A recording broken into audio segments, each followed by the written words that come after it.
palmas exaltando al Señor.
Sabios hay en esta noche que le digan: sí, Señor, yo declaro que tú eres mi roca y que me llenaré en tu palabra. Tú eres mi roca, tú eres mi fuerza, solo en ti, Señor. Vamos, díselo a Él. Firme estaré.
Oiga tu voz, que viniendo la tempestad, nada lo podrá mover. Vamos una vez más todos.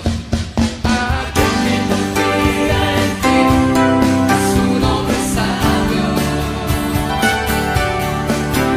que viniendo la tempestad, nada lo podrá mover. Caminando confiado, caminando confiado.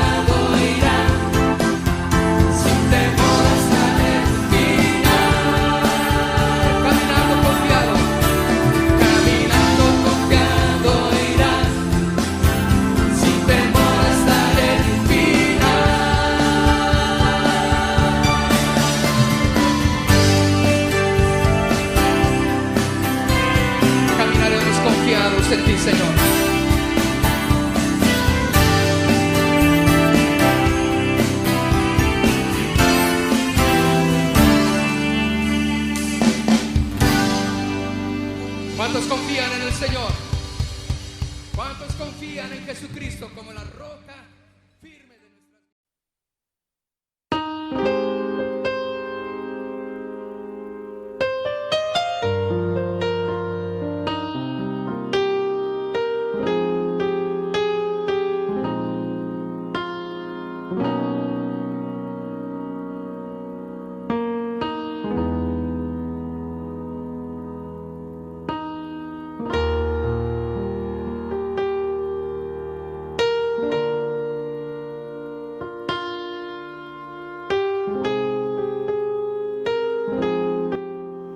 Buenos días, amada iglesia.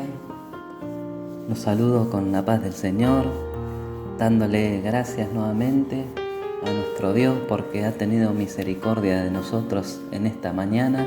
Hemos podido despertar y hemos, de común acuerdo, poder estar unidos en el Espíritu Santo para rendirle un nuevo culto, una nueva reunión a nuestro Señor, y como siempre dándole gracias porque por su misericordia estamos hoy aquí nuevamente juntos.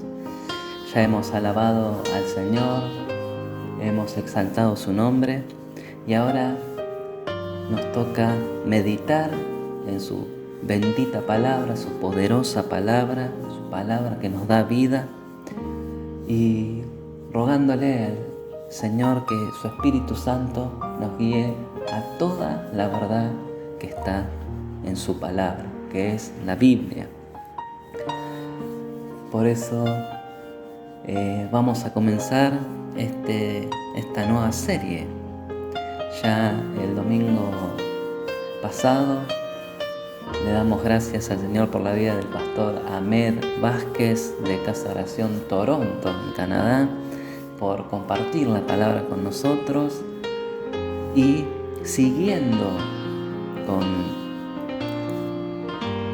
ese tema, ¿no?, de las medias verdades, como él decía, de personas que están dentro de la iglesia, cómo discernir los que son de los que no son, de aquellos que son verdaderamente hijos de Dios y los que no.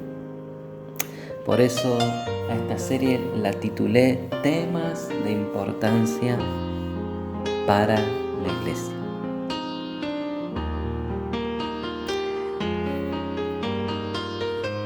Es muy, pero muy importante como hijos de Dios que siempre, cada día, escudriñemos la Biblia, que es la palabra de Dios, como sabemos,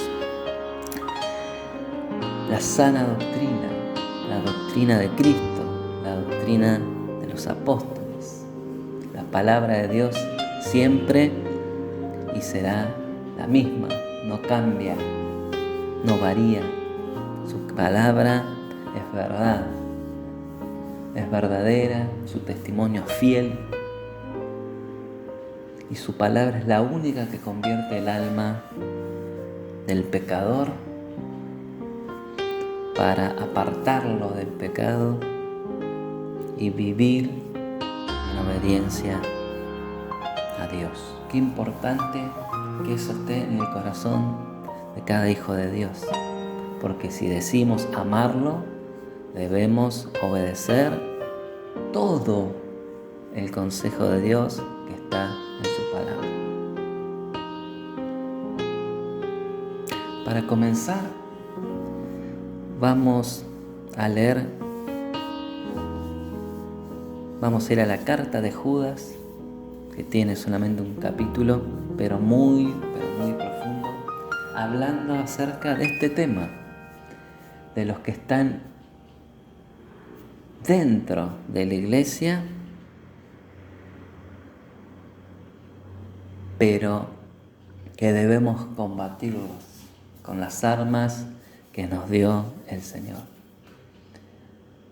Y la espada es la palabra, nuestra arma de defensa es la palabra, ¿sí? Pero vamos a orar. Te invito a cerrar los ojos ahí con tu familia. Vamos a orar encomendar esta enseñanza en sus manos. Vamos a orar juntos. Te damos gracias, Señor, por este momento que hemos apartado para meditar en tu palabra, para renovar nuestras fuerzas, para conocerte más, para aprender más de ti, porque cada día aprendemos más de ti, cada día podemos conocerte más a través de tu palabra, pero no solamente intelectualmente, sino para poner por obra tu palabra en nuestra propia vida, en nuestra propia carne y en nuestra propia conducta.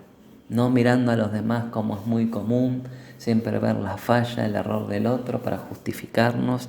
Nosotros no debemos hacer eso, sino mirarnos a nosotros mismos, como tú nos enseñas. Y debemos aprender de ti, Señor, como tú nos has dicho, aprendan de mí que soy manso y humilde de corazón. No humilde de pobre, de pobreza material, sino de un corazón humillado delante de Dios. Así debe ser la actitud que ahora debemos tener delante de tu palabra, Señor, humillados delante de ti, con un corazón enseñable, porque tú cada día nos enseñas, Señor.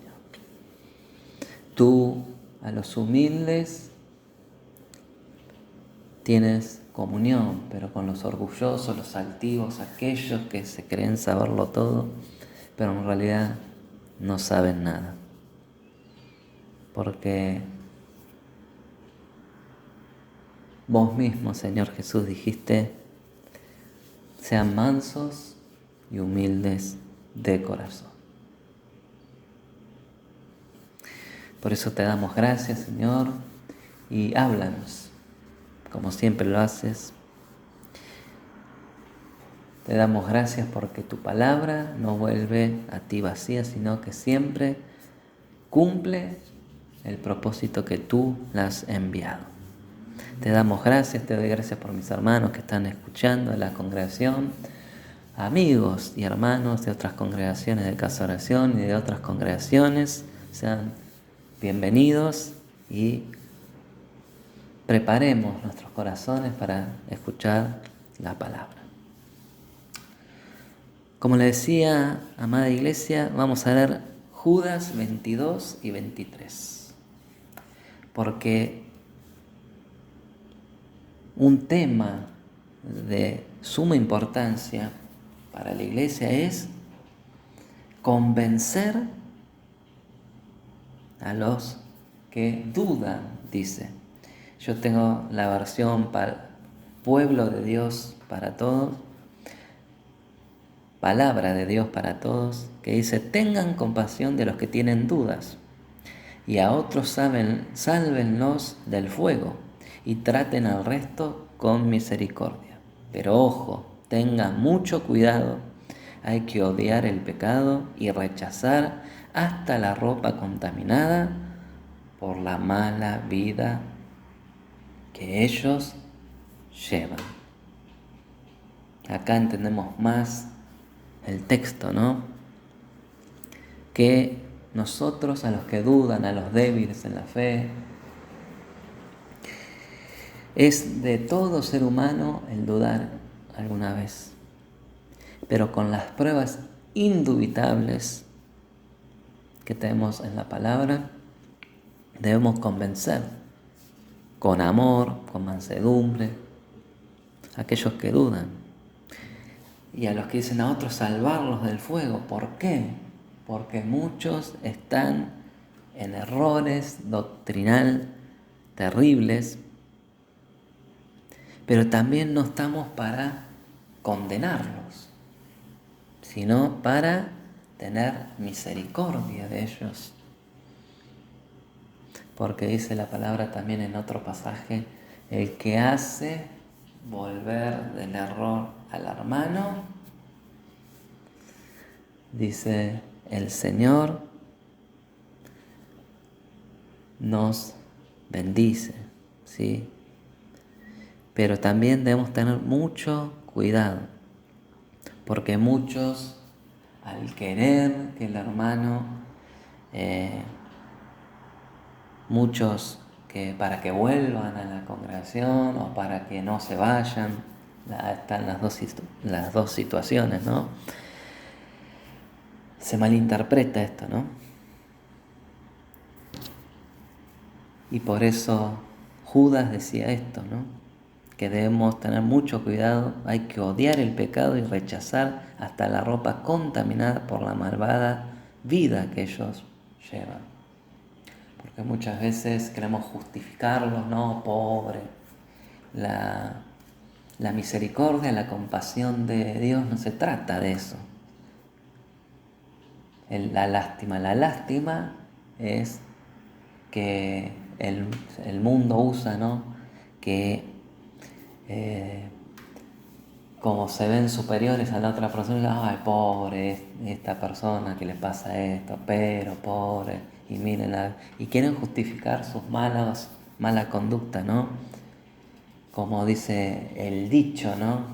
Hay un dicho que usan, ¿no? En la iglesia, muy común: Dios ama al pecador y aborrece el pecado. Pero si uno lo pone a la luz de la palabra, ¿no? Como dice Judas, tenemos que odiar al pecado y, ojo, tenemos que tener mucho cuidado. Y debemos rechazar hasta la ropa contaminada por la vida mala que ellos llevan. Quiere decir que Dios no está muy contento y se complace con la vida que lleva ese supuesto hermano. Tiene que dejar la vida contaminada por el pecado y vivir vida santa que agrade a Dios, ¿sí? Pero lo que podemos ver, ¿no? A través de la carta de Judas, que él tenía carga y necesidad en su corazón, y la palabra solicitud es prontitud, ¿no? De hacerlo ya. Decía, amados, comienza, dice, por la gran solicitud que tenía de escribiros acerca de nuestra común salvación, me ha sido necesario escribiros exhortándoos que contendáis ardientemente por la fe que ha sido una vez dada a los santos. ¿Y qué quiere decir acá Judas? Fui muy diligente al escribirlos. El deseo inicial de Judas es escribir sobre la salvación. Pero vemos que él encontró necesario escribir una carta diferente, ¿no? Podemos decir que esta fue la carta que no deseaba que fuera escrita. La carta de Judas es esencialmente un sermón, ¿no? Una enseñanza. En ella Judas vemos que predica contra las prácticas y doctrinas que ponen el Evangelio de Jesucristo en peligro.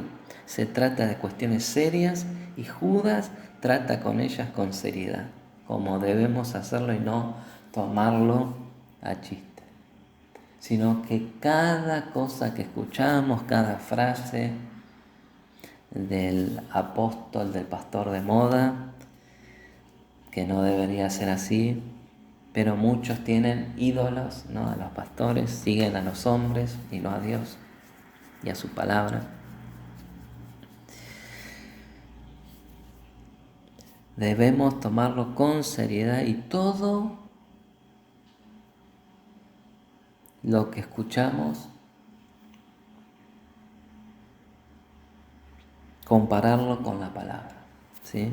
Deberíamos estar felices de que Judas fuera sensible, ¿sí? Al Espíritu Santo.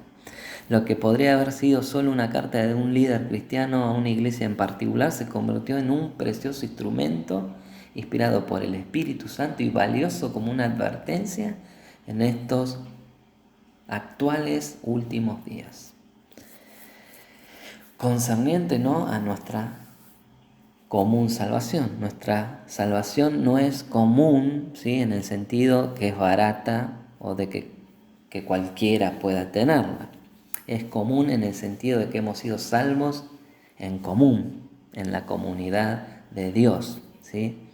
No tiene una forma para los ricos y otra forma para los pobres, una forma para el bien y otro camino para el mal. Todos venimos a Dios de la misma manera. Si no, no es una salvación común. Y no sería una salvación en absoluto. Un cristiano individual puede no saberlo, entenderlo o beneficiarse de ella, pero ser un cristiano es ser parte de la comunidad. Por eso yo enfatizo mucho en congregarse. No estamos en templos, pero bueno, cuando tenemos cultos debemos congregarnos, estar en la comunidad de los santos, de los redimidos. Ser cristiano significa, ¿no?, que nos ponemos de pie, ¿sí?, hombro con hombro, con los millones de cristianos que han partido antes, ¿sí? Estamos con cristianos fuertes, con cristianos débiles, cristianos valientes, cristianos cobardes, cristianos viejos, cristianos jóvenes. Somos parte de un poderoso ejército invisible que se extiende a través de las generaciones.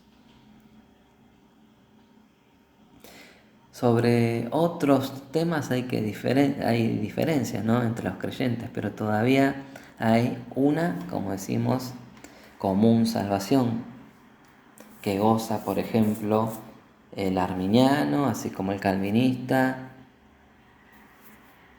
el presbiteriano, así como el episcopal, muy apreciada por el cuáquero, así como por el bautista. Los que están en Cristo tienen un parentesco más cercano de lo que piensan.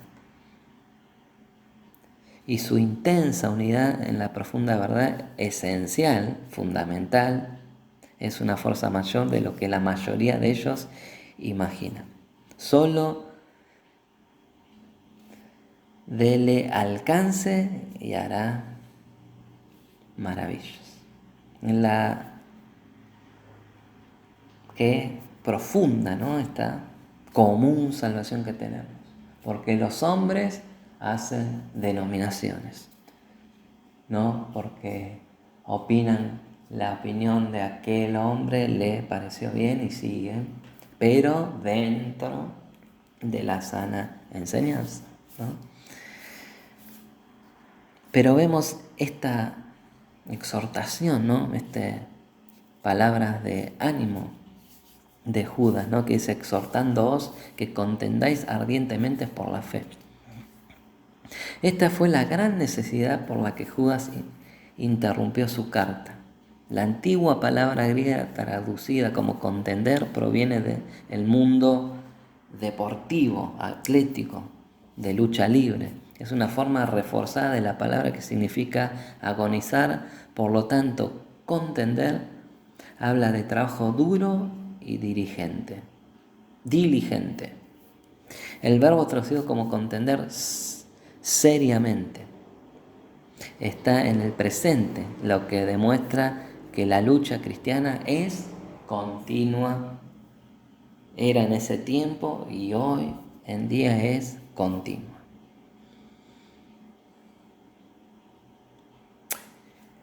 Estamos contendiendo ardientemente por la fe porque es valiosa.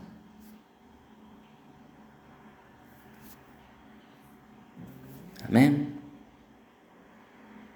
Por ejemplo, si entras a una galería de arte y no hay guardias, ningún tipo de sistema de seguridad, debes sacar una conclusión. No hay nada muy valioso en esa galería de arte. Los objetos de valor están protegidos.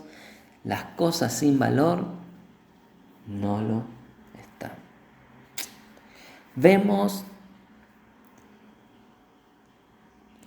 que la exhortación a contender ardientemente por la fe, si enfatizamos en la palabra ustedes, podemos ver que esto era algo que Judas quería que cada individuo cristiano lo hiciera, no solamente el pastor. Hay algunas formas en las que cada cristiano puede contender ardientemente por la fe. Contendemos por la fe en un sentido cuando damos un testimonio inquebrantable acerca de Jesús.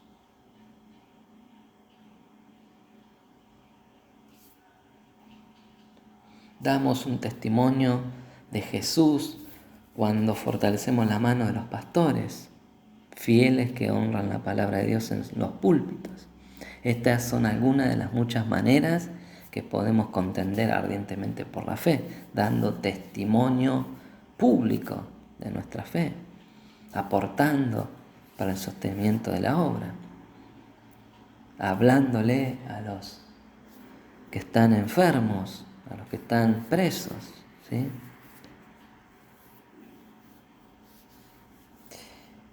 Y todo lo contrario, contender ardientemente por la fe en una forma negativa, es cuando retenemos el apoyo, el aliento,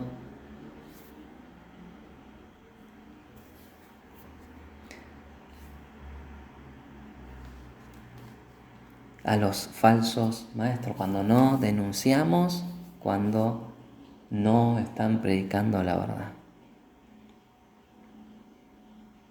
Contendemos por la fe en un sentido práctico cuando vivimos una vida cristiana firme en nuestra moral y conducta y le damos la gloria al Señor, quien nos cambió, no llevándonos yo porque yo era esto, no, el Señor por su gracia. Debemos continuamente decir por su gracia, por su misericordia, por su gracia, para no caer en el egoísmo, en el egocentrismo, en el creerme más que el otro, que el hermano, no, porque yo tengo tantos años y me tienen que dejar predicar, me tienen que dejar enseñar, no, porque siempre me hicieron lo mismo.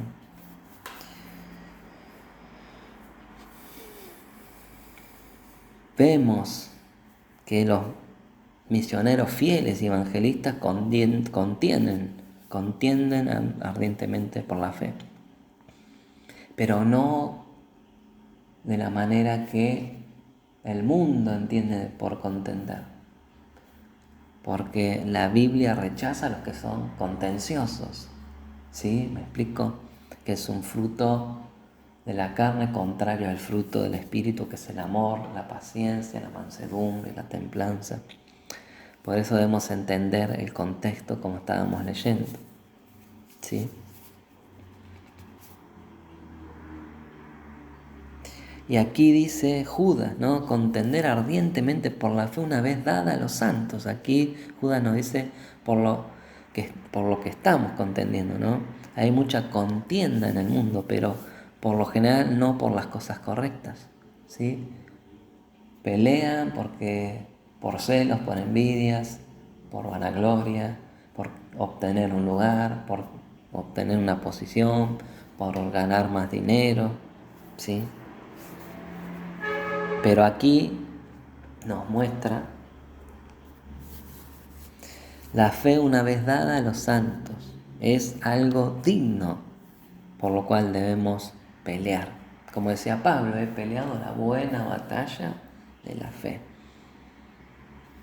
La fe no significa nuestra creencia personal o la fe en el sentido de nuestra confianza en Dios. La frase la fe significa la verdad esencial del Evangelio que todo cristiano verdadero mantiene en común. La fe es usada en este sentido varias veces en el Nuevo Testamento. Si querés anotar, en Hechos 6:7, Hechos 13:8, 14:22, 16:11, 24:24, también en Romanos 1:5, en Romanos 16:26, Colosenses 2:7 y 1 Timoteo 1:2. Son solo algunos de los ejemplos. Debemos contender ardientemente por la verdad.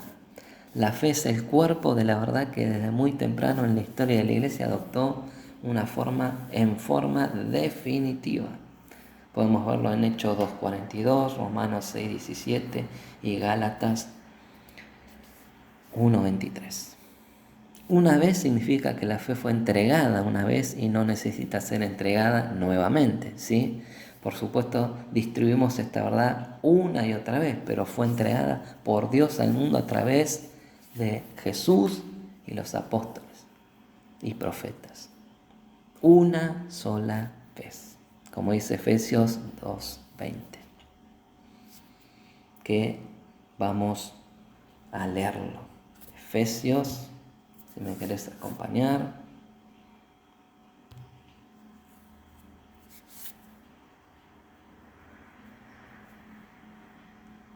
Efesios 2:20.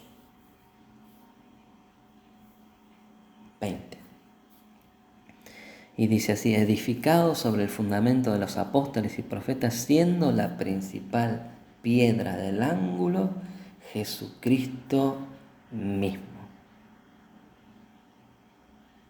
Amén. Cuando escuchamos una enseñanza donde no se predica la verdad, la sana doctrina, la doctrina de Cristo, entonces no es el verdadero evangelio. Dios puede hablar hoy, pero nunca en la forma en la que habló a través de los primeros apóstoles y profetas, como está escrito en el Nuevo Testamento. No hay otro evangelio y no lo habrá. Su contenido será comprendido más completamente, sus implicaciones se desarrollarán, sus predicciones se cumplirán, pero nunca va a ser complementado o reemplazado o suplantado. ¿Sí? Es el mismo evangelio. ¿Sí? ¿Se entiende? Nosotros hablamos, por ejemplo, nos expresamos en el español argentino, por ejemplo, no hablamos en hebreo como se escribió, ¿no? Pero siempre la verdad fundamental debe estar en el vocabulario, ¿sí? Porque la palabra es la misma ayer, hoy y por los siglos, ¿sí? Pero nosotros no debemos cambiar ni una tilde, ni una jota, ni un acento de lo que fue escrito y se registró en toda en la Biblia, en el Nuevo y en el Antiguo Testamento. Hay advertencias de Dios acerca de cambiar. Uno puede usar expresiones argentinas, mexicanas, por ejemplo, del idioma italiano, pero no cambiar el fundamento de la palabra, ¿se entiende? ¿Me explico? Para todos significa que esta fe incluye a todos. No tenemos la opción de simplemente crear nuestra propia fe y todavía ser verdaderos creyentes. Esta fe es para todos, pero hoy no es popular realmente creer en la fe que ha sido una vez dada a los santos. En lugar de esto, muchas personas quieren creer en la fe que construyen mientras siguen adelante y deciden que es la correcta, ¿sí? Es más común que la gente crea en la fe que está en su corazón que en la fe que ha sido una vez dada a los santos, ¿sí? Muchos tienen sus propias interpretaciones de la Biblia, de los pasajes, y crean un Dios o un Cristo conforme a sus ideales y su propia fe, que no es así, no es la verdadera fe así.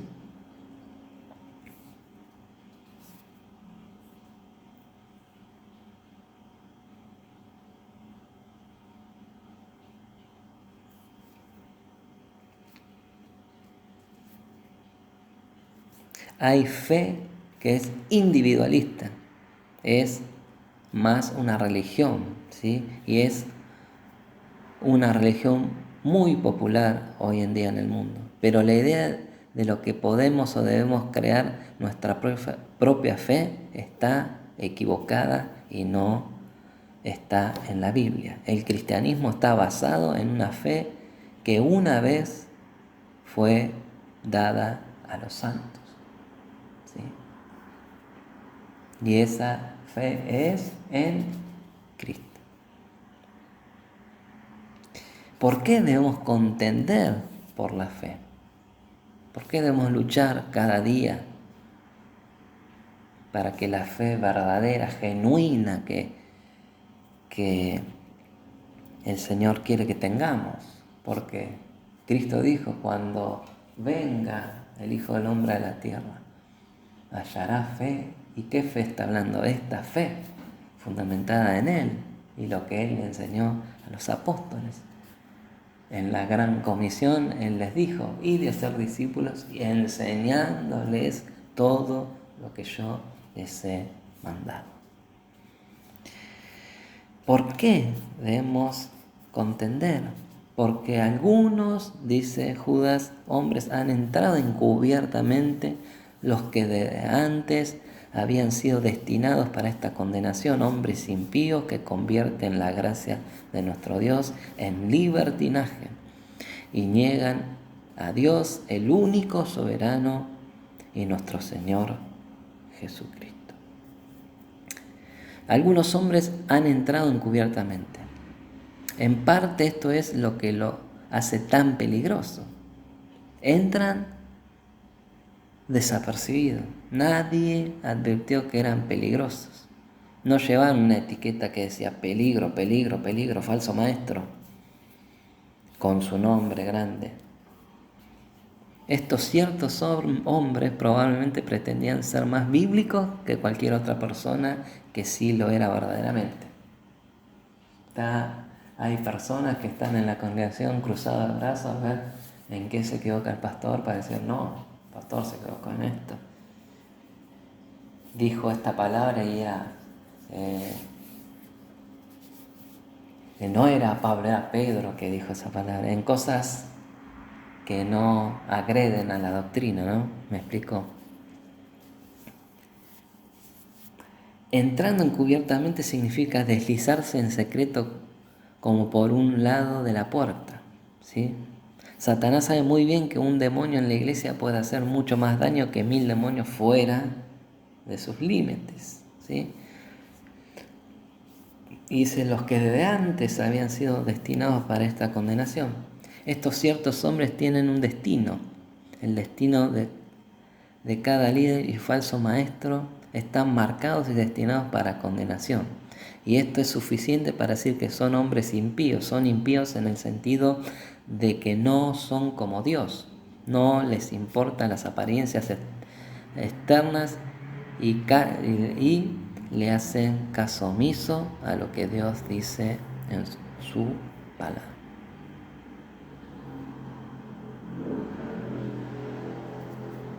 Ellos pasan desapercibidos para los hombres, pero no para Dios. El Señor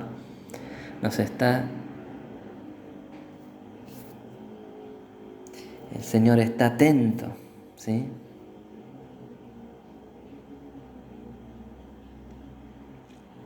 Pero también está preocupado por los que engañan a los demás a través de sus enseñanzas y sus estilos de vida, contrario a lo que dice su palabra y nos advirtió a través de su palabra.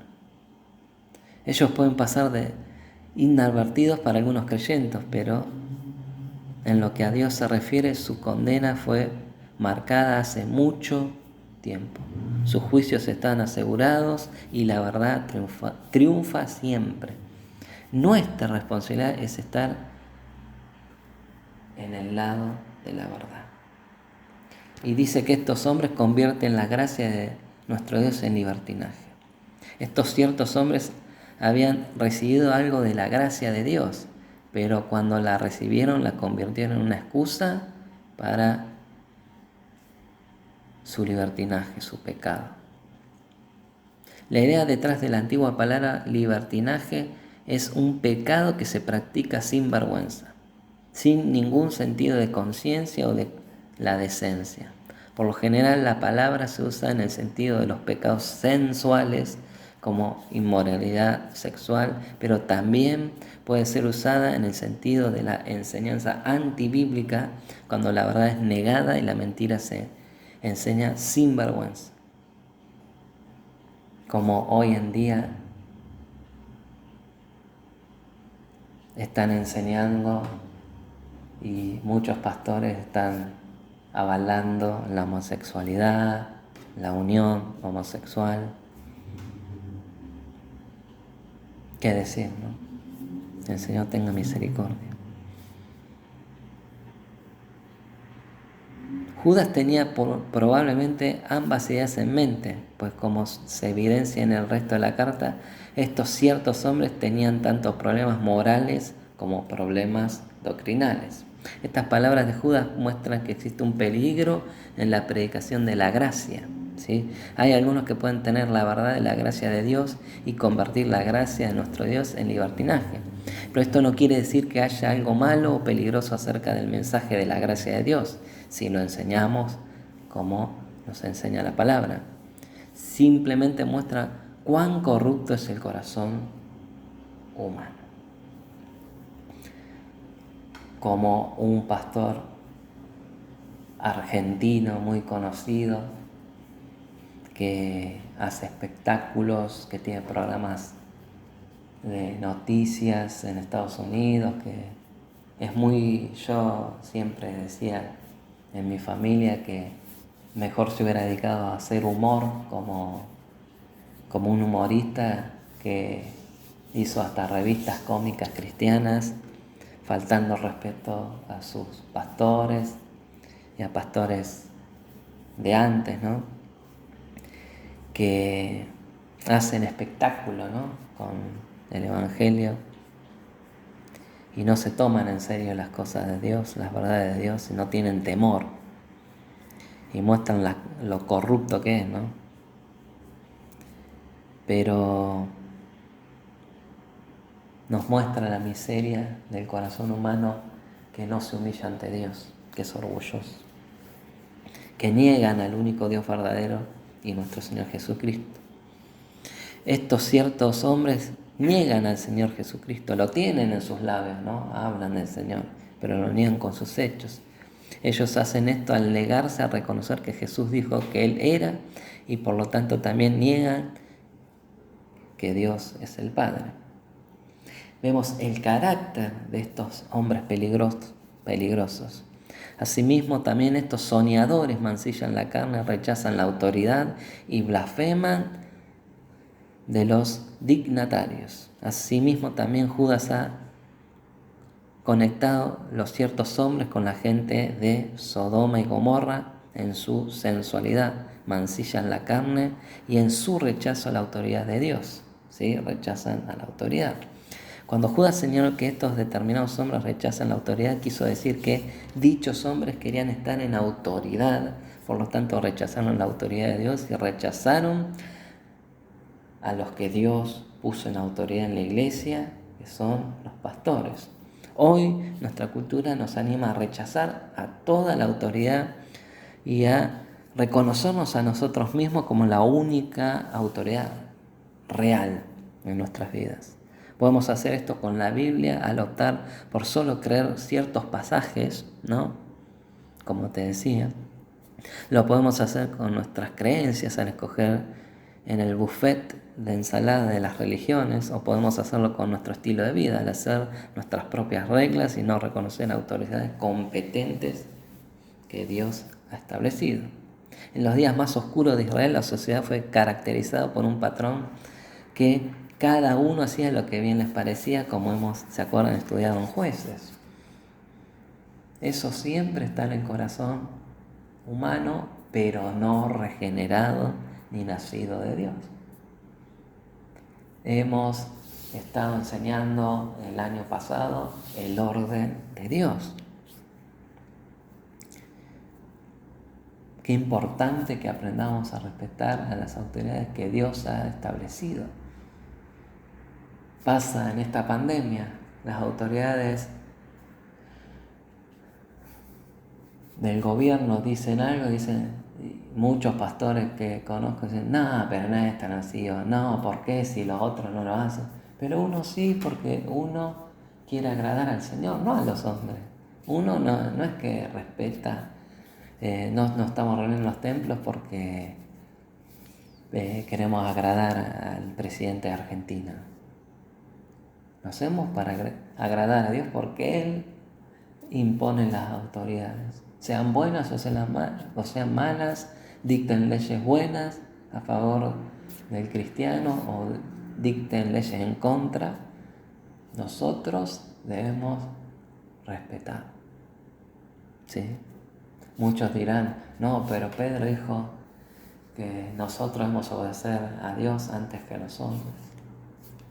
Hasta ahora, hasta el momento, no hay ninguna persecución en este país, ¿no? Muchos ya están asesinando a los cristianos y debemos estar preparados para que llegue ese momento, que sigamos contendiendo por el Evangelio, declarando que Jesucristo es nuestro Señor y Él es el dueño de nuestra vida. No debemos temer a los que matan el cuerpo, sino al que puede matar el alma y enviarnos eternamente al infierno. Estos soñadores, dice, es posible que Judas quiso decir que estos ciertos hombres a los que hacía referencia estaban fuera del contacto con la realidad, pero más probable que se haya referido a que afirmaban que tener sueños proféticos y eran realmente engaños, no basados en la verdad bíblica. ¿Sí? Qué importante esto, que ninguna profecía es de interpretación privada. Todo lo que encontramos en la Biblia es para, primeramente, vivirlo nosotros y también a nuestra familia y a la comunidad de la iglesia. Por eso se han formado sectas, porque personas dijeron, no, recibí este sueño y no lo pasó por el colador de la palabra, no leyó todo el contexto y inventaron un pretexto para hacer sus doctrinas de hombres. Vemos aquí en Judas el ejemplo del arcángel Miguel como alguien que no habla mal de las potestades superiores. Y vemos que dice, pero cuando el arcángel Miguel contenía con el diablo disputando con él por el cuerpo de Moisés, no se atrevió a proferir juicio de maldición contra él, sino que dijo, el Señor te reprenda. El arcángel Miguel, el diablo, Judas mencionó dos tipos de seres angelicales, ¿no? Miguel está entre los seres angelicales fieles al Señor, entre los servidores de Dios y también para enviar mensajes, ¿no? A los hombres. El diablo está entre los seres angelicales que se rebelaron contra Dios y que son enemigos del hombre. Hay seres angelicales invisibles que nos rodean, hay espíritus ministradores enviados por Dios para ayudarnos y espíritus demoníacos que quieren derrotarnos. El diablo no puede salvar a una persona, ¿sí? Pero a través de sus engaños puede corromper y contaminar a un cristiano que se supone que camina en la pureza y en la libertad. Para el diablo somos una bomba de tiempo lista para arruinar su trabajo. Bombas que a él le gustaría desactivar y hacer ineficientes. El mayor banquete para el diablo es destruir a un creyente. La Biblia dice que el diablo existe, ¿sí? Aunque mucha gente hoy en día no cree que existe. Cuando creen que existe, piensan en él como una imagen graciosa de la Edad Media. En aquel entonces las obras milagrosas eran una forma principal de entretenimiento, se hacía una especie de desfile donde las historias religiosas eran actuadas en el escenario, la audiencia aprendían a buscar un personaje que siempre se vestía de rojo, llevaba cuernos en la cabeza y tenía una cola que que colgaba detrás de él. Sus zapatos parecían pezuñas hendidas y tenía un tridente en la mano. El público se divertía con esta caracterización tonta de Satanás y tenía la idea que era una especie de personaje cómico. Al diablo no le importa que se piense de él de esa manera, ¿no? Porque se aprovecha de eso. Y como sabemos a través de la palabra, también el diablo se disfraza de ángel de luz para tentarte. Vemos que el arcángel Miguel, este ser angelical, es mencionado por su nombre en 4 pasajes de la Biblia, en Daniel 10, Daniel 12, Apocalipsis 12 y aquí en Judas. Cada vez que aparece Miguel es en el contexto de la batalla o listo para luchar. Él es un arcángel, lo que significa un ángel líder. Si el diablo tiene un contrario, desde luego no es Dios, ¿sí? Es Miguel, el arcángel Miguel, otro ser angelical de alto rango. Se observa que la palabra arcángel no se encuentra en el número plural en los escritos sagrados. Puede haber debidamente solo un arcángel, un jefe o cabeza de toda la hueste angelical. Tampoco la palabra diablo, tal como se aplica en el gran enemigo de la humanidad, jamás ha sido encontrada en plural, pues puede haber solo un monarca de todos los espíritus caídos.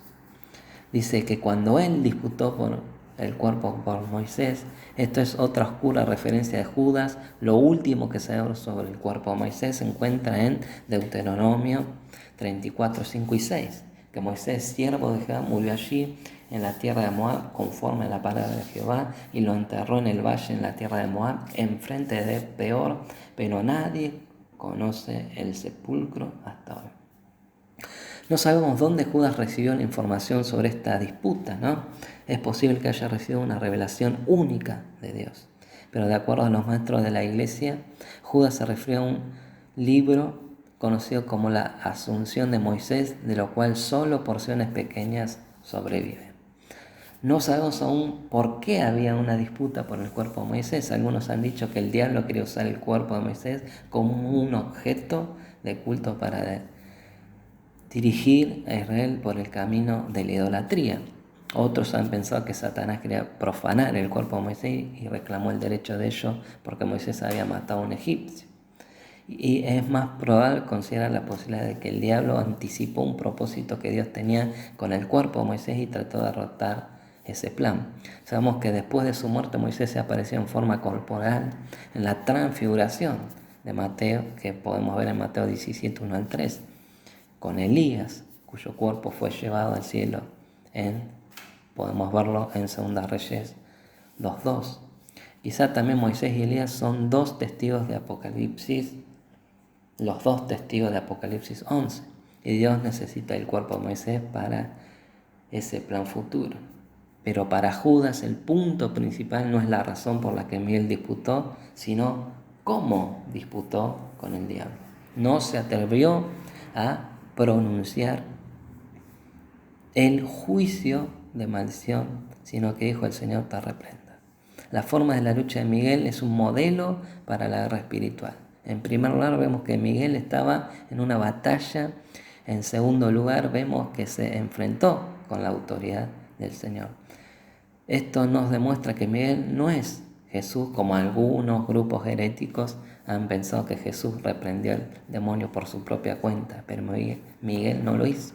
El punto de contraste es que Miguel no podía rechazar la acusación del diablo en su propia potestad. Cabe destacar que Miguel no se atrevió a pronunciar contra él un juicio de maldición. Miguel no se burla o acusa al diablo. Dios no nos ha llamado, amados, a juzgar al diablo, ni a condenarlo, ni a burlarnos, sino a luchar contra él en el nombre del Señor, como Jesús dijo: escrito está. La expresión cuanto más se relaciona a la anterior, ciertos hombres mencionados antes. Si Miguel no se atrevió a pronunciar contra el diablo un juicio de maldición, ¿cuánto más deberían estos ciertos hombres no hablar mal de las potestades superiores? Sigue diciendo Judas: pero estos maldicen de cuantas cosas no conocen. y en las que por naturaleza conocen, se corrompen como animales irracionales. Dice, pero estos maldicen. A diferencia de Miguel, que ni siquiera habla mal del diablo, estos ciertos hombres hablaron mal, especialmente cuando rechazaron la autoridad y hablaron en contra de ellos. Vemos de cuántas cosas no conocen. Los ciertos hombres ni siquiera conocían las cosas ni las personas de las que hablaron mal. Su forma de hablar mal se agravó por su ignorancia. Muchas veces hablamos de las personas sin conocer su testimonio, sin conocer las vidas. Y además en Santiago sabemos que nosotros debemos domar nuestra lengua, lo que decimos, porque sabemos que todos ofendemos y seríamos varones y mujeres perfectos si podemos lograr domar lo que sale de nuestra boca. Puesto que también se opusieron y rechazaron las autoridades, estos hombres no sabían nada del verdadero liderazgo y la autoridad espiritual, por lo que les resultó fácil hablar mal en contra de ella. Y sigue diciendo, y en la que por naturaleza conocen, se corrompen como animales irracionales. Estos ciertos hombres fingieron ser espirituales, pero su único conocimiento fue natural, carnal, e incluso lo que sabían naturalmente lo utilizaron para corromperse a sí mismos con una mente no espiritual, no regenerada, animal, carnal y diabólica.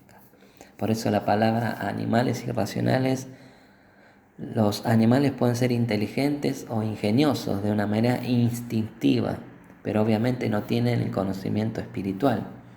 Era lo mismo que sucedía con estos y sucede con estos hombres. Qué irónico, ¿no? Que cuando los hombres se dicen ser conocedores realmente son ignorantes. Por eso cuando te empiezan a decir, no, yo, que esto, no, yo. Por eso estas personas que se creen saber todo realmente son ignorantes. Cuando piensan que son superiores al hombre común, en realidad deberían estar al mismo nivel que los animales y ser corrompidos por las mismas prácticas en las que buscan libertad y la expresión personal. Segunda de Pedro 3, del 15 al 18, dice, y tened entendido que la paciencia de nuestro Señor es para salvación, como también nuestro amado hermano Pablo, según la sabiduría que le ha sido dada, os ha escrito, que casi en todas sus epístolas, hablando en ellas de estas cosas, entre las cuales hay algunas difíciles de entender, los cuales los indoctos, quiere decir los que no estudian, e inconstantes tuercen, como también las otras escrituras, para su propia perdición. Y dice el 17, así que vosotros, oh amados, sabiéndolo de antemano, siempre Dios nos advierte, guardaos que no seas arrastrados por el error de los inicuos, no caigáis de vuestra firmeza. Antes bien, creced en la gracia y el conocimiento de nuestro Señor y Salvador Jesucristo. A Él sea la gloria hasta el día de la eternidad. Amén. Vamos a ver 3 ejemplos de estos ciertos hombres. Dice que estos hombres han seguido el camino de Caín. El camino de Caín, la historia de Caín y Abel, la conocemos, se encuentra en Génesis 4. Cada uno de los hijos de Adán y Eva trajo una ofrenda al Señor. Caín era agricultor, ofreció la ofrenda de su cosecha. Abel era pastor y trajo ofrenda de sus rebaños. Dios aceptó la ofrenda de Abel, pero rechazó el sacrificio de Caín. Mucha gente asume que la diferencia entre las dos ofrendas fue la sangre del sacrificio, porque Abel trajo una ofrenda de sangre y Caín trajo una ofrenda de grano. Pero la diferencia verdadera es entre la fe y la incredulidad. Hebreos 11:4 lo deja claro. Por la fe, Abel ofreció a Dios más excelente sacrificio que Caín, por lo cual alcanzó el testimonio que era justo, dando Dios testimonio de sus ofrendas, y por medio de la fe, estando muerto aún, habla.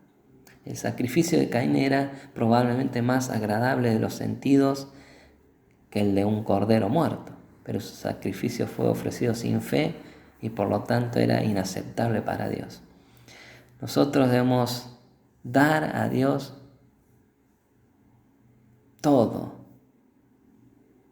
lo que podamos darle, pero debemos ofrecerlo con fe, sea mucho, poco, nada, hacerlo con gratitud en nuestro corazón.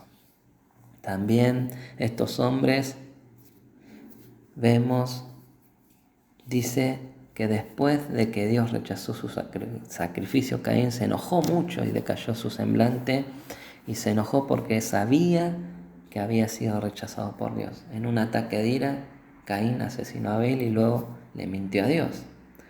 1 Juan 3:12 dice que Caín mató a su hermano porque las obras de Abel eran justas por la fe, mientras las de Caín eran malvadas. La falta de Caín no estaba en las obras, sino en la fe.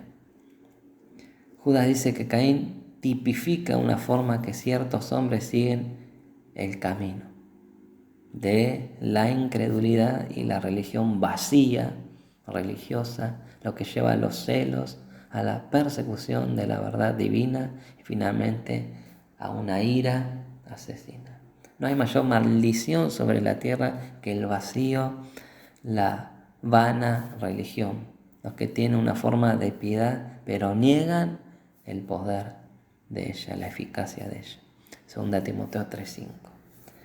No es extraño que Pablo agregó, y de tales personas se aleja. Muchos cristianos tienen miedo del humanismo secular o del ateísmo o del mundo, ¿no? Pero la religión muerta es mucho más peligrosa y envía a más gente al infierno que cualquier otra cosa.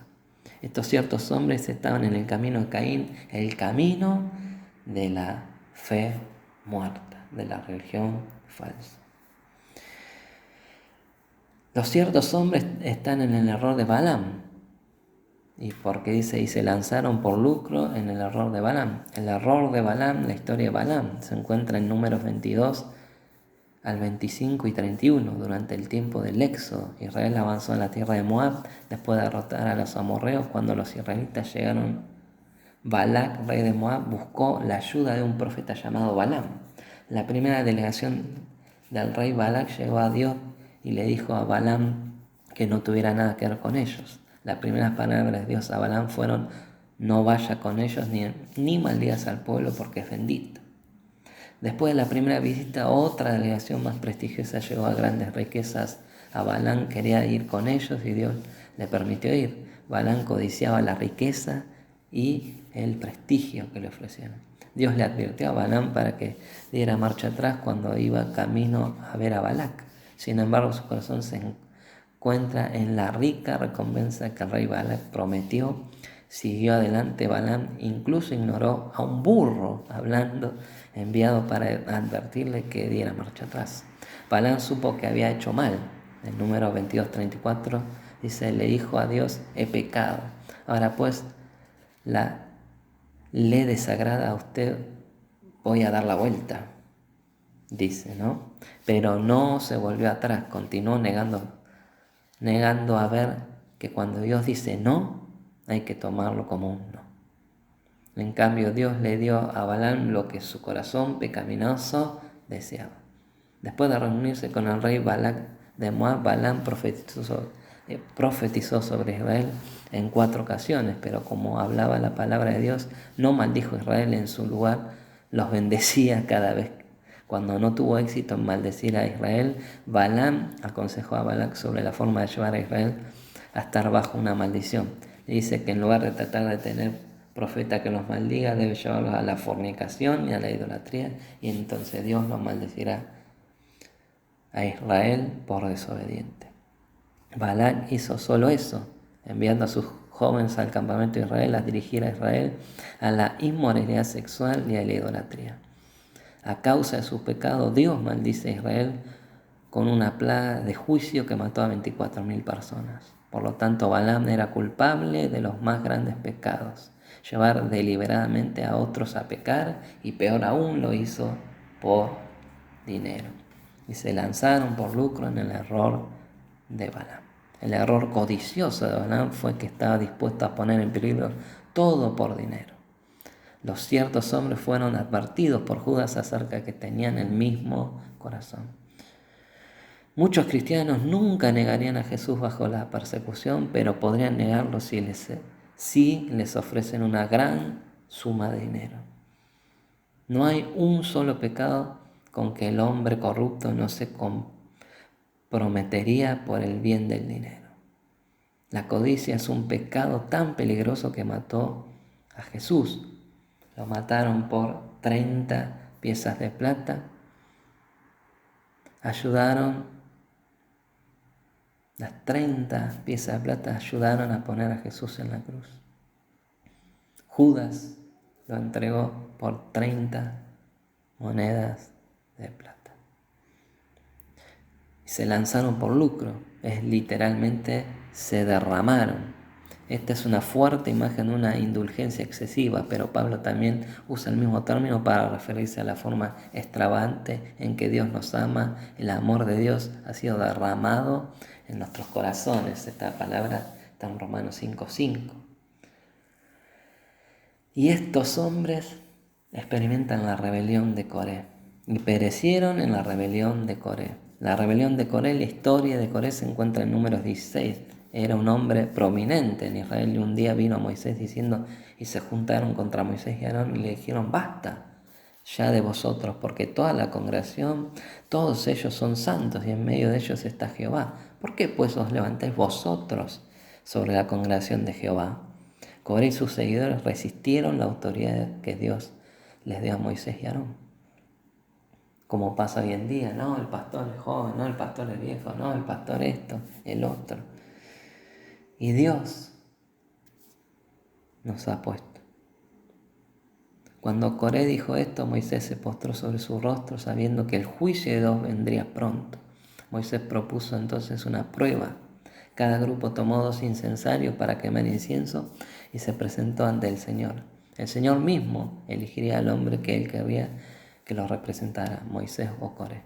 Cuando ambos llegaron delante de Dios, el Señor le dijo a Moisés que diera un paso afuera. La tierra se abrió y se tragó a Coré y a sus seguidores. Descendió fuego del cielo y quemó a todos sus seguidores. Todos ellos perecieron. Rebelión. Coré era un levita, pero no de la familia sacerdotal de Aarón. Como levita tenía su propia esfera en el ministerio señalado por Dios. Sin embargo, no estaba contento solo con eso. Quería el ministerio y la autoridad de Moisés. Coré tenía que aprender esta lección esencial. Debemos trabajar duro para cumplir con todo lo que Dios nos ha llamado a hacer. Al mismo tiempo, no debemos tratar de ser lo que Dios no nos ha llamado a hacer. La rebelión de Coré fue también un rechazo a los líderes designados por Dios, especialmente al mediador designado por Dios. Cuando estos hombres rechazaron la autoridad, hablaron mal contra las personas a cargo, caminaron en la rebelión de Coré. La rebelión de Coré radica en la idea más amplia de una afirmación desdeñosa y decidida contra las ordenanzas divinamente señaladas. Estos 3 hombres vinieron de muy diferentes orígenes. Caín era agricultor, Balaam era profeta y Coré era un líder en Israel.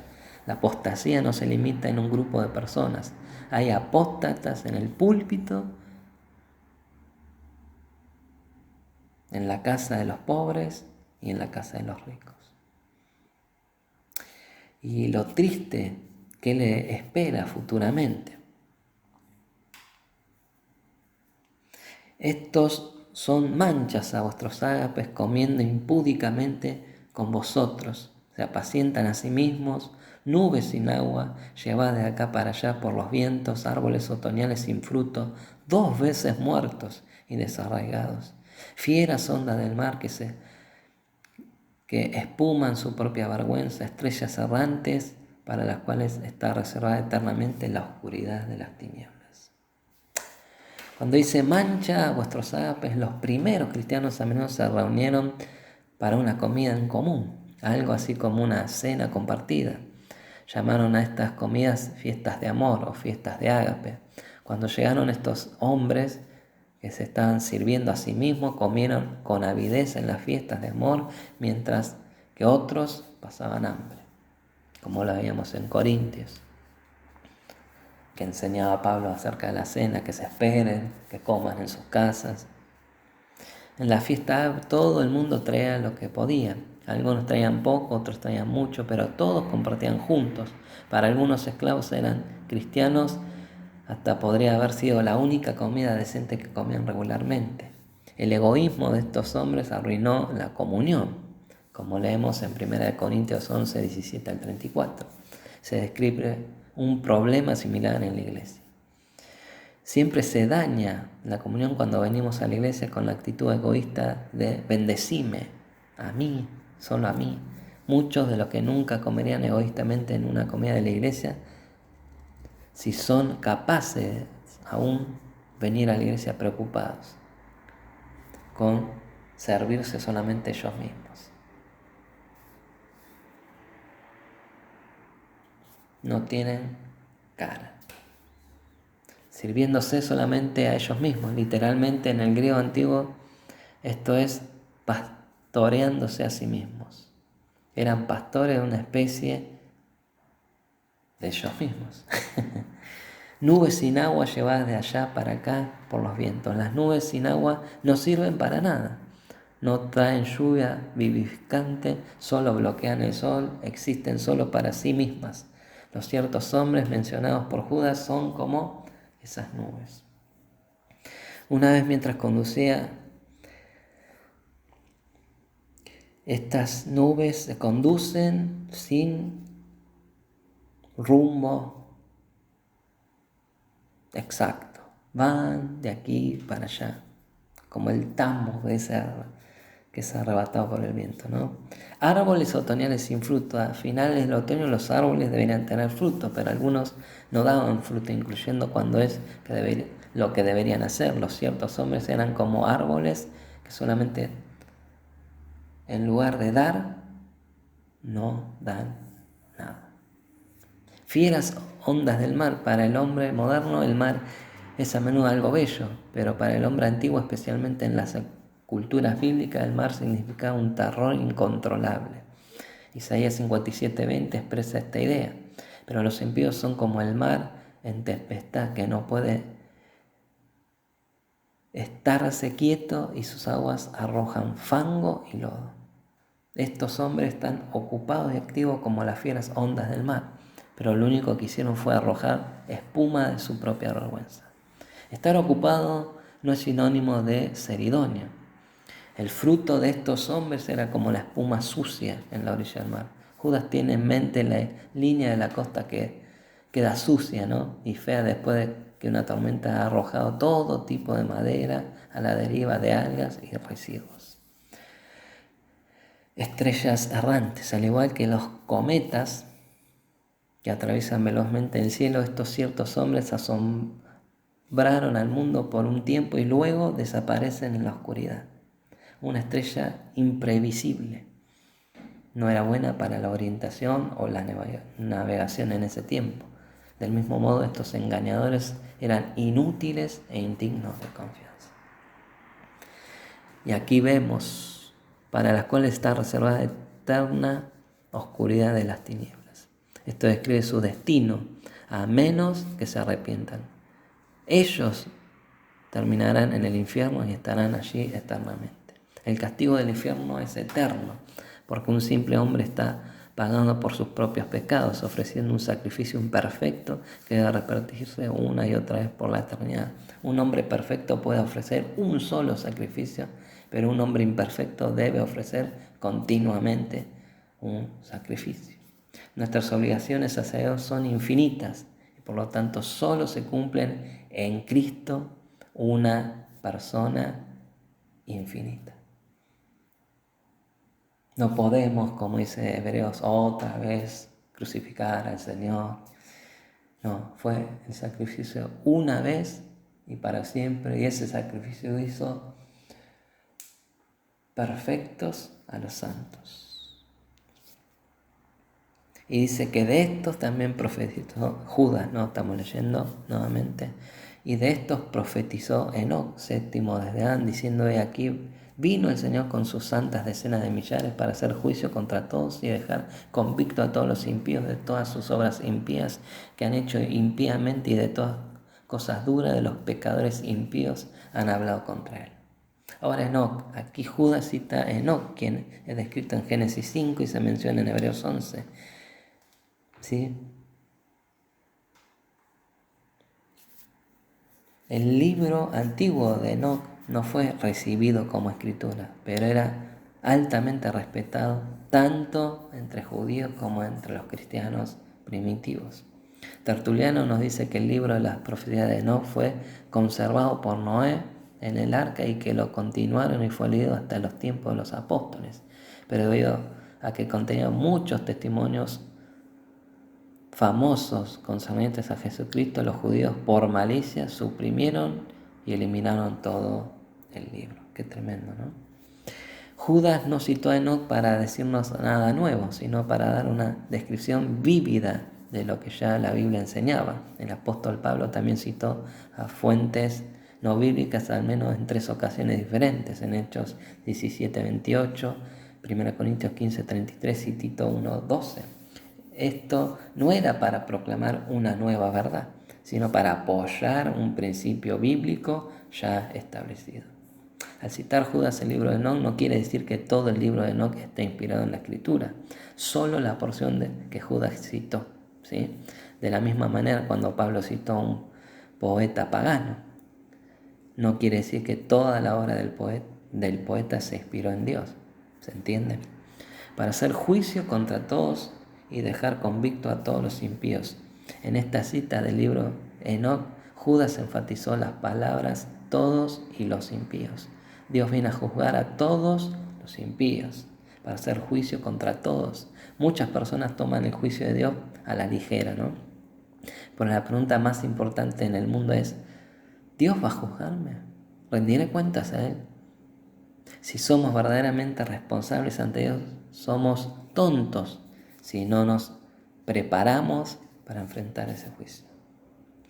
Piensa en alguien arrestado por un delito, ¿no? Que tiene una fecha para comparecer ante el tribunal, ¿no? Pensa, pero no se preparó para estar frente al juez. Esa persona es una persona tonta, ¿sí? No debemos ser tan necios y en lugar de eso tomar ventaja de nuestro abogado designado por la corte, que es Jesús.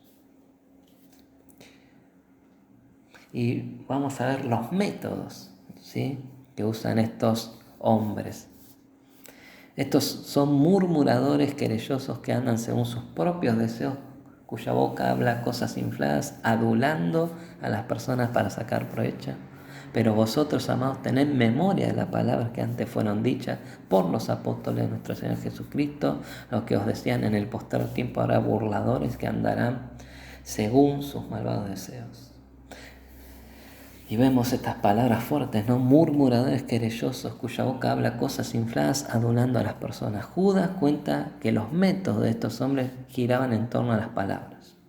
Además de tener vidas dudosas, eran esencialmente personas de engaño. Tergiversaban todo, como pasa hoy en día, partiendo desde la fundación de Jesucristo hasta los apóstoles y los profetas. Acá cuando digo fundación es el fundamento de la fe, ¿sí? La principal piedra del ángulo, que es Cristo. Estos son murmuradores y querellosos. Este pueblo estaba quejándose. Se ha observado con razón que cada vez que un hombre está fuera de contacto con Dios es probable que comience a quejarse de algo. Quejarse es insultar a Dios, que nos da todas las cosas. Es olvidar que nada de lo que nos sucede puede separarnos de su amor, ni privarnos de lo más preciado de todos los tesoros, que es la presencia del Señor en nuestras vidas. Usted sabe la clase de gente aludida aquí. Nada les satisface. Están descontentos incluso con el Evangelio. El pan de los cielos debe ser cortado en 3 pedazos y servido en servilletas delicadas, o de lo contrario no lo pueden comer. Y muy pronto su alma aborrece aún este pan tan liviano. No hay forma en que un cristiano pueda servir a Dios a fin de complacerlos. Hallarán defectos en el abrigo de cada predicador, y si el gran sumo sacerdote mismo estuviera aquí, Jesús, encontrarían defectos en el color de las piedras de su pectoral. Siempre están quejándose de la enseñanza, de cómo los tratan, de cómo habla, que él me miró mal, porque me miró así. Siempre están quejándose, y no vamos a tener bendición de Dios cuando nos quejamos. Si hacemos un servicio y nos estamos quejando, ese servicio es una obra muerta. Dice que adulando a las personas para sacar provecho. Estos hombres sabían cómo usar sus palabras suaves y lisonjas para obtener una ventaja sobre los demás. Dirían cualquier cosa, buena o mala, para conseguir una ventaja. Pero vosotros, amados, tened memoria. Hemos de ser diferentes, ¿sí? Debemos recordar las cosas que Jesús y los apóstoles dijeron, las cuales fueron dichas por los apóstoles de nuestro Señor Jesucristo. La palabra de Dios siempre es la respuesta a los peligros dentro o fuera de la iglesia. Los apóstoles habían advertido que sucederían esta cosa, y más aún cuando se acerca el día. Porque vendrá tiempo cuando sufrirán la sana doctrina, sino que teniendo comezón de oír, se amontonarán maestros conforme a sus propias concupiscencias, y apartarán de la verdad el oído y se volverán a la fábula. 2 Timoteo 4, 3 y 4. Y en el postrer tiempo habrá burladores. Tal vez Judas tenía en mente a los que se burlaban de la idea del regreso de Jesús. O pudo haberse referido a la clase de hombres que se burlan de los que no van por el mismo camino de destrucción en que ellos ya están. Burladores que andarán según sus malvados deseos, a los que viven de acuerdo a sus propias pasiones impías. Les encanta burlarse de los que quieren agradar a Dios. Judas desea que los cristianos esperen este tipo de burla. Entonces no seremos sorprendidos cuando se burlen. Este es santulano, este es un legalista. Cuando uno quiere exhortar a los hermanos, reprender a los hermanos cuando están viviendo en pecado.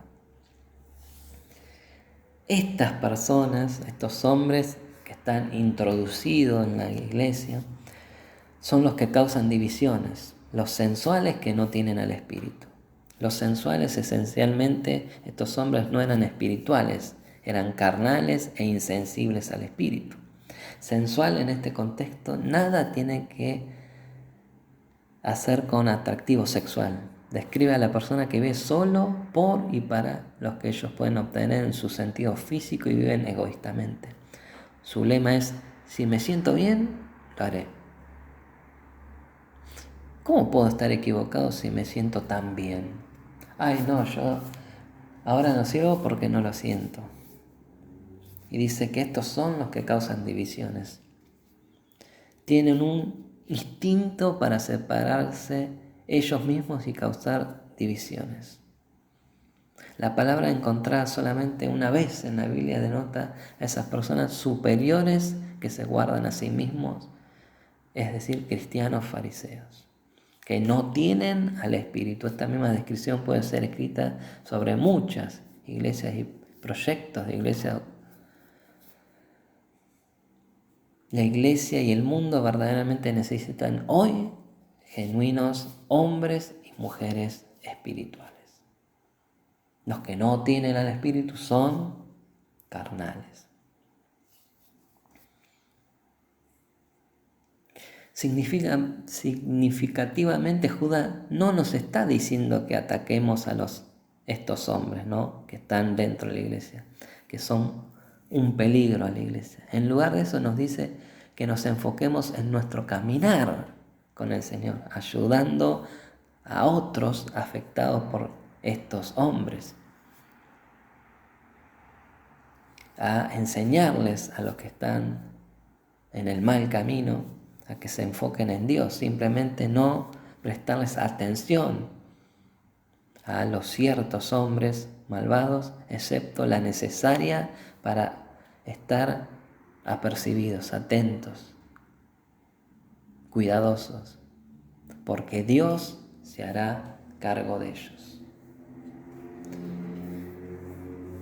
Y sigue diciendo el versículo 20, pero vosotros, amados, edificados sobre vuestra santísima fe, orando en el Espíritu Santo, guardaos en el amor de Dios, esperando la misericordia de nuestro Señor Jesucristo para vida eterna. Guardaos en el amor de Dios. Sabemos que Dios ama incluso a los impíos, ¿no? Romanos 5:6 lo dice. Pero por lo tanto Judas no quiere decir vive de tal manera que usted mismo se haga digno de ser amado por Dios. En cambio dice manténganse ustedes mismos en el amor de Dios. Significa mantenerse en armonía con el siempre presente amor de Dios. Pero hay que entender lo que significa cuando la Biblia dice que Dios ama a los impíos. La importancia de la idea de que Dios nos ama a todos se ha torcido, como hemos decidido. Debemos considerar al pecador que defiende su práctica pecaminosa diciendo Dios me ama tal como soy. Su implicación es que si Dios me ama tengo que ser muy bueno. En realidad el hecho de que Dios le ama es una reflexión sobre la bondad de Dios, no sobre la suya propia. La perspectiva no es soy tan grande que hasta Dios me ama, sino Dios es tan grande que incluso me ama a mí, miserable pecador. El amor de Dios se extiende por todas partes y nada nos puede separar de Él. Pero podemos negarnos a nosotros mismos los beneficios del amor de Dios. Las personas que no se mantienen en el amor de Dios terminan viviendo como si estuvieran en el lado oscuro de la luna. El sol siempre está ahí, siempre brillante, pero nunca están en condiciones de recibir su luz ni su calor. Un ejemplo de esto es el hijo pródigo de Lucas 15, que siempre fue amado por el Padre, pero una ocasión no se benefició de él. Dice, edificaos sobre vuestra santísima fe. Esta es una manera en la que podemos mantenernos en el amor de Dios. Significa seguir creciendo espiritualmente, edificándonos. Judas dice, edifíquense ustedes mismos sobre vuestra santísima fe. Esto significa que somos responsables de nuestro propio crecimiento espiritual. Escuchá, amada iglesia. Somos responsables de nuestro propio crecimiento espiritual. No podemos esperar que nuestro crecimiento espiritual simplemente ocurra de la nada, o esperar a que el pastor lo haga, o esperar al domingo para escuchar la palabra. Judas nos ha mostrado la fragilidad de los hombres y cómo los engañadores se han filtrado en la iglesia. Si vos confías en tu crecimiento espiritual a otra persona, sea pastor otro, no solo va a afectar tu crecimiento espiritual, sino que también podés ser conducido a un mal camino. Otros pueden ayudar a crear un entorno propicio para el crecimiento espiritual, ¿sí? Pero no se puede hacer que otra persona crezca en su relación con el Señor. El pastor el trabajo es enseñar la palabra, preparar, ¿no? Ayudar, dar el entorno propicio, ¿sí? Para que vos crezcas, pero vos tenés que crecer. Dice, vuestra santísima fe. La santísima fe es lo mismo que la fe una vez dada a los santos. Judas no estaba hablando del crecimiento de la santísima fe. Judas está hablando del crecimiento individual de cada uno en la santísima fe. Crecemos en el fundamento de la verdad, orando en el Espíritu Santo. Esta es otra forma de mantenernos en el amor de Dios. La batalla contra la forma equivocada de vivir y la forma equivocada de enseñar es una batalla espiritual, por lo que requiere oración en el Espíritu, con la guía del Espíritu Santo. Muchas de nuestras oraciones son dirigidas por nuestras necesidades, por nuestros intelectos, por nuestros deseos y anhelos, pero hay un nivel más alto de oración. Y de igual manera el Espíritu nos ayuda en nuestra debilidad, pues qué hemos de pedir, cómo nos conviene, no lo sabemos, pero el Espíritu mismo intercede por nosotros con gemidos indecibles. Romanos 8:26. El Espíritu Santo puede ayudarnos a orar al darnos las palabras correctas, o puede hacerlo a través del don de lenguas, un don que Dios da a los corazones que le buscan, que quieren comunicarse con Él. Palabra que indecibles, ¿no? Muchas veces nuestra pereza y la frialdad de nuestra carne, que nadie puede orar bien, salvo que sea despertado por el Espíritu de Dios. Nadie puede orar como es debido sin tener el Espíritu Santo como guía. Debemos menguar a nuestra carne y crecer en el Espíritu, esperando la misericordia de nuestro Señor Jesucristo para vida eterna. Esta es la tercera forma de mantenernos en el amor de Dios, mantener la esperanza bendita del pronto regreso de Jesús en nuestros corazones. Efectivamente, nos mantiene en el amor de Dios y nos ayuda a no echar fuera nuestra fe. Y volvemos al texto base de esta enseñanza. Y a otros tener compasión, haciendo una distinción, pero a otros salvar con temor, arrebatándolos del fuego, aborreciendo aún la ropa contaminada de su carne. De algunos tener compasión. Judas empieza aquí a decirnos que hacer con los que han sido influenciados por estos hombres malvados, necesitamos hacer una distinción basada en dónde de ellos vienen, ¿no? Ciertamente es de algunos debemos tener compasión. Usando la sabiduría nos acercamos a diferentes personas de diferentes maneras.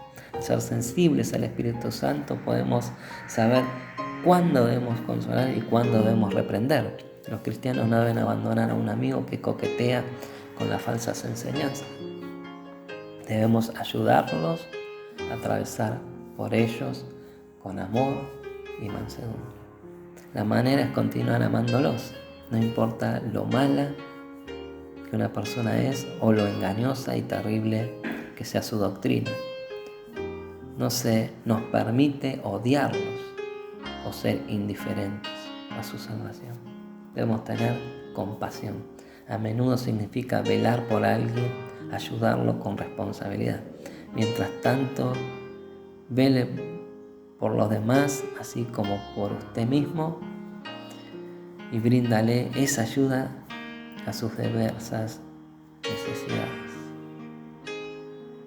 A otros salvar con temor. Este segundo grupo debe ser confrontado más fuertemente, pero en el temor, no con una superioridad santulona, ¿no? Puede que tenga que sacarlos de medio del fuego, pero nunca debe hacerlo con orgullo. Esta mirada hacia el exterior es importante.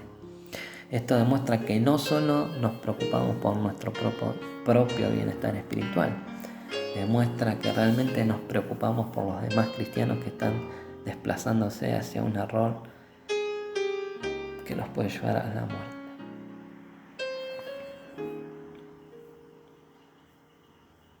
Y aquel que es poderoso para guardarnos sin caída y presentarnos sin mancha delante de su gloria con gran alegría, el único y sabio Dios, nuestro Salvador, sea gloria y majestad, imperio y potencia, ahora y por todos los siglos. Amén. Y aquel, Judas cierra la carga con una doxología, una breve declaración de alabanza a Dios. La doxología de Judas nos recuerda el cuidado de Dios y nuestro destino. Y aquel que es poderoso para guardarnos sin caída y presentarnos sin mancha. El mensaje de advertencia y castigo de Judas podría haber deprimido y desanimado a sus lectores, ¿no? Tal vez pensaron que con tanta falsa enseñanza e inmoralidad en todo, muy pocos cristianos alcanzarían el cielo, ¿no? Aquí Judas les recuerda que la respuesta se encuentra solo en el poder de Dios. Él es capaz de mantenernos puros, santos, sin mancha y sin caída. En la escalada, esto es una carrera. Vamos, como dice la alabanza, escalando peldaños. El Señor nos mantiene a salvo de toda caída, de tropezar, de caer. Mediante la comparación de pasajes en la Escritura también descubrimos que quien es realmente responsable de nuestra custodia. Judas comenzó la carta dirigiéndose a los que perseveran en Jesús. Luego exhortó a los cristianos a evitar a los hombres peligrosos para que pudieran mantenerse en el amor de Dios. Y aquí al final concluyó con el reconocimiento de que Dios es el que nos impide tropezar y caer. Pablo puso la misma idea en Filipenses 2, 12 al 13.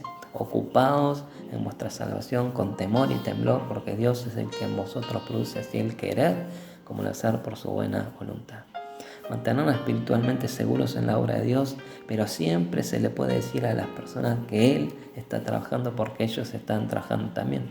Dios no nos llama simplemente a dejar a la vida cristiana sucede y tampoco nos manda a salvarnos a nosotros mismos. Él nos llama a un compromiso y alianza con Él, delante de su gloria con gran alegría. Así como Dios es fiel, nos tenemos que escabullirnos y avergonzarnos ante la presencia de Dios, como hicieron Adán y Eva al pecar, presentarnos ante Él con alegría, al único y sabio Dios, nuestro Salvador, sea la gloria y majestad, imperio y potencia. Todo esto nos recuerda la sabiduría, la gloria y el poder de Dios. Judas nos está tratando de decir que podemos y debemos dar estas cosas a Dios. Cuando reconocemos y declaramos la verdad de Dios, lo glorificamos. Amén. No estamos dando a Dios más majestad o poder que lo que tenía antes. Solo estamos reconociéndolo y declarándolo, ahora y por todos los siglos. Esto también podría ser traducido como todas las edades. Esto es una declaración tan completa de eternidad que puede hacerse en el lenguaje humano. Nuestra victoria, nuestro triunfo en Dios es para siempre. Hay un serio engaño en el mundo y a menudo entre los llamados cristianos hay enemigos del Evangelio que se han infiltrado en la iglesia. Sin embargo, a pesar de la grande amenaza, mayor es Dios todavía. Él es el vencedor y si solo nos quedamos con Él, también tenemos la victoria garantizada.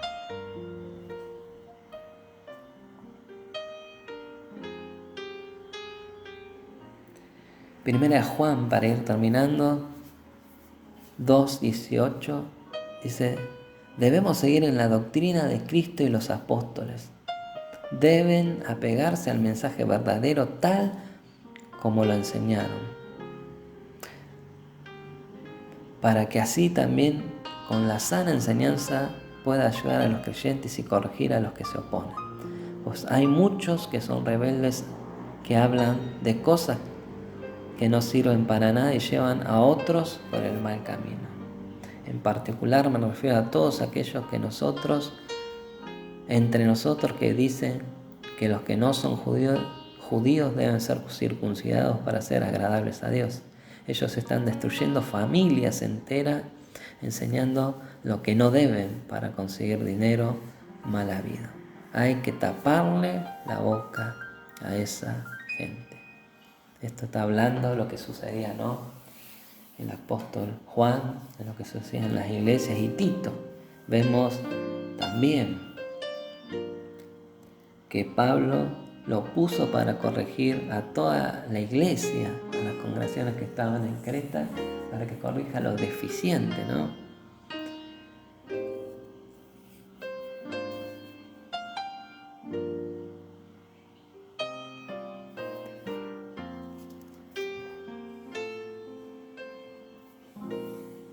Qué tremendo.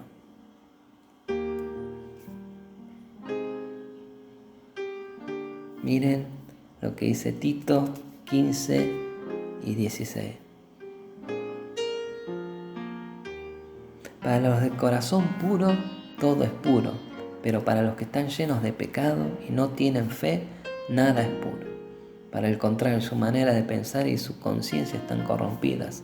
Dicen conocer a Dios, pero todo lo malo que hacen demuestra que no lo aceptan. Son muy malos, se niegan a obedecer y no son capaces de hacer nada bueno. Jesús rogó por sus discípulos de todos los tiempos a su Padre antes de volver a su presencia y a su trono, y dijo: santifícalos en tu verdad. Tu palabra es verdad. Debemos permanecer en la sana enseñanza de Jesús. No dudes, amado, amada, ten fe y aferrate a la palabra. ¿Sí? Oremos. Señor, queremos conocerte más cada día. Queremos conocer más tu palabra y que tu palabra se haga viva en nuestra carne. Tu palabra es perfecta, que convierte el alma. Tu palabra es fiel, se cumple, es certera, es viva. Tu palabra hace sabio al sencillo. Nada podemos hacer contra la verdad. No existe la verdad a medias. Solo tu palabra es verdad.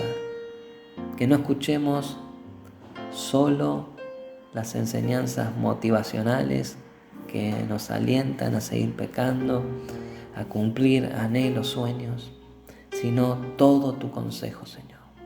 Como decía Pablo, no me he rehusado a dar todo el consejo de Dios. Tu consejo que nos corrige, nos azota, nos exhorta, nos disciplina, porque lámpara es a nuestros pies tu palabra y lumbrera a nuestro camino en este mundo de tinieblas. Que permanezcamos injertados en la vida. Señor, tú has dicho, si me amás, obedece mi palabra. Y el seguir los mandamientos del Señor para los que hemos nacido de Dios no son cargas pesadas que no podamos llevar, porque Jesús las lleva con nosotros.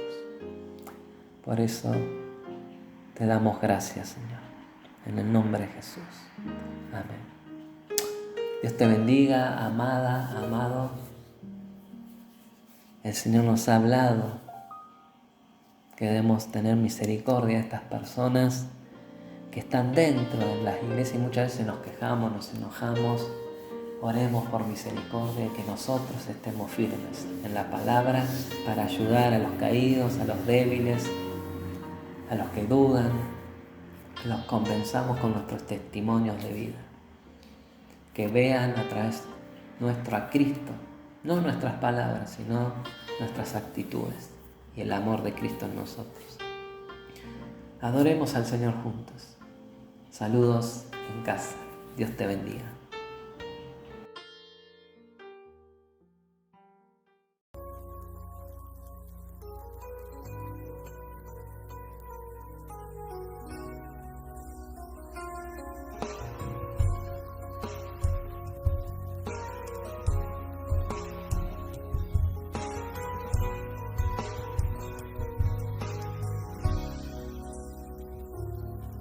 Jesucristo, eres la vida, la esperanza en mi ser. Disipaste mis temores con tu amor. Sobre todo principado, sobre toda potestad, sobre toda autoridad, eres Señor. Jesucristo, eres la vida, la esperanza en mi ser. Disipaste mis temores con tu amor. sobre todo principado, sobre toda potestad, sobre toda autoridad, eres Señor. Dile a él, te bajaron de esa cruz, expusieron para ti esa solitaria tumba que no pudo detenerte. No, no, no. Por eso yo me regocijo en ti, Jesucristo eres en mí, el camino, la verdad y la vida. Todo aquel que cree en ti, vida eterna tendrá. Eres la resurrección, eres la vida. Yo me regocijo en ti, Jesucristo eres en mí, el camino, la verdad y la vida. Todo aquel que cree en ti, vida eterna tendrá. Eres la resurrección, eres la vida, eres la vida.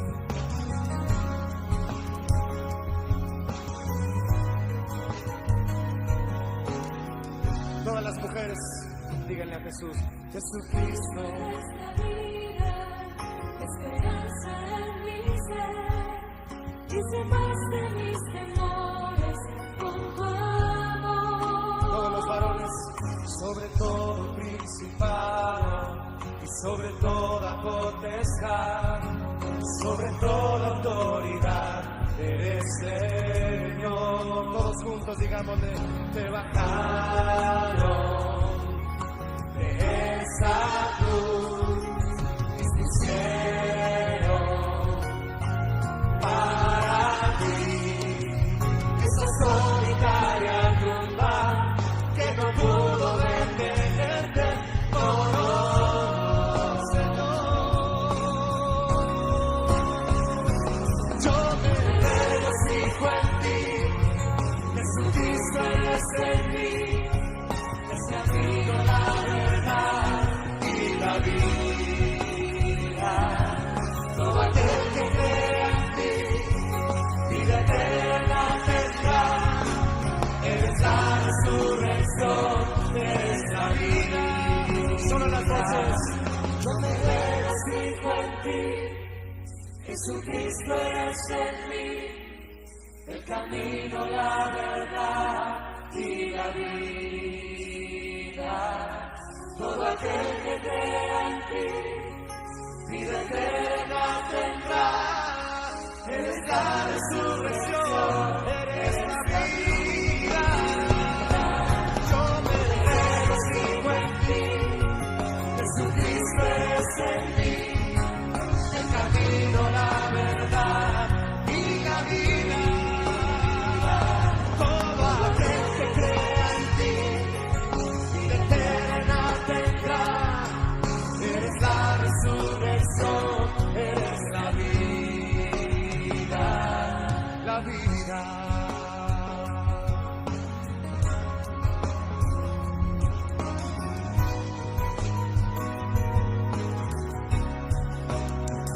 Eres la vida, Jesús, el camino y la verdad.